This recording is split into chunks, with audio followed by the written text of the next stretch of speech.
Hello, my name's Sam, and I am about 4 months through my glioblastoma diagnosis and the initial standard of care. And I just wanted to give a quick update to let everyone know how it's going, how I'm feeling, and what I'm expecting next. Let's get into it. Okay, so my initial diagnosis and first onset of my seizure, my symptoms, was on February the 17th.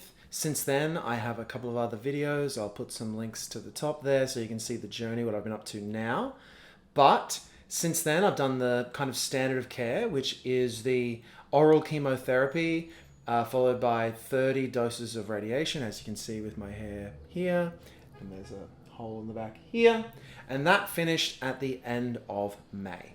I have to say, the initial weeks after radiation, they told me that I would be more tired and could have, potential other symptoms. I was definitely cooked. I felt like they had stuck my head inside a microwave for a month and a half. But, I tolerated the chemotherapy quite well. The radiation was also not that bad. And it kind of peaked about 7 days after my radiation treatment finished. Since then, I feel like I've been getting back on my feet. I think one of the big things that has really helped me through this process is obviously my family and my, friends, but also I'm a business owner here in the city. And so I've been forcing myself to get up, to go to the gym every morning and go to work and kind of exercise my brain, to move it in ways that it might not have wanted to due to radiation or the chemotherapy. And I'm on a couple of different drugs that aren't actually prescribed for glioblastoma, but may have benefits. Part of the other thing that kind of keeps me going, that I've been trying to avail myself of my doctors and my clinical trials team at Lenox Hill in New York, is I'm trying to kind of advocate for the department up there. And so last week I did a panel. They were doing it with investors and potential new technologies in glioblastoma, and they asked us, our journey and what it was like working with the team at Lenox Hill, which, FYI, they're amazing, like incredible people. And then next week I'm doing a speech with the board directors there. We're looking at I'm trying to advocate for whole health for the patients. And that whole health for the patients for me means, don't just treat the disease, treat the patient, right?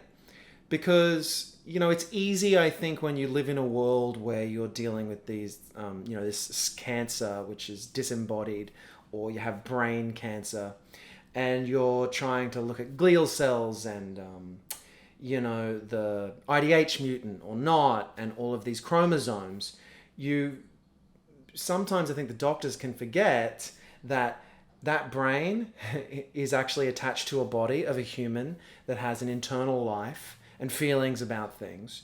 And it's not that the doctors disregard that. I think that they can just get a little bit too focused on trying to treat the disease and lose the human involved in that.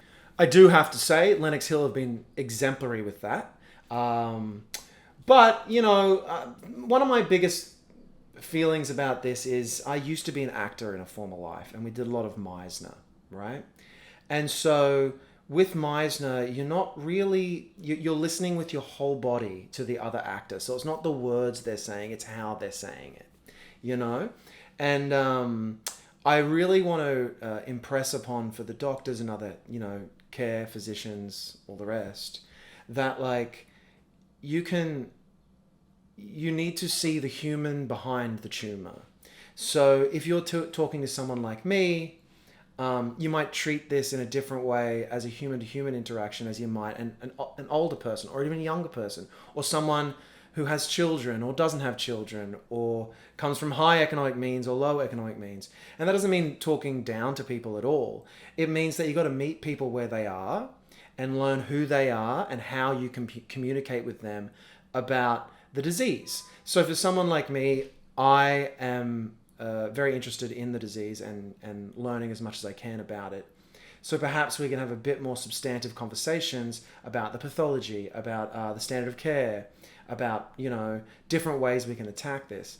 Perhaps someone doesn't want to look at the pathology and stuff because it is very overwhelming. All right, so how do we communicate with them to give them a whole health view of who they are and how you guys can work together to treat this disease in a real way that'll make sense for that patient?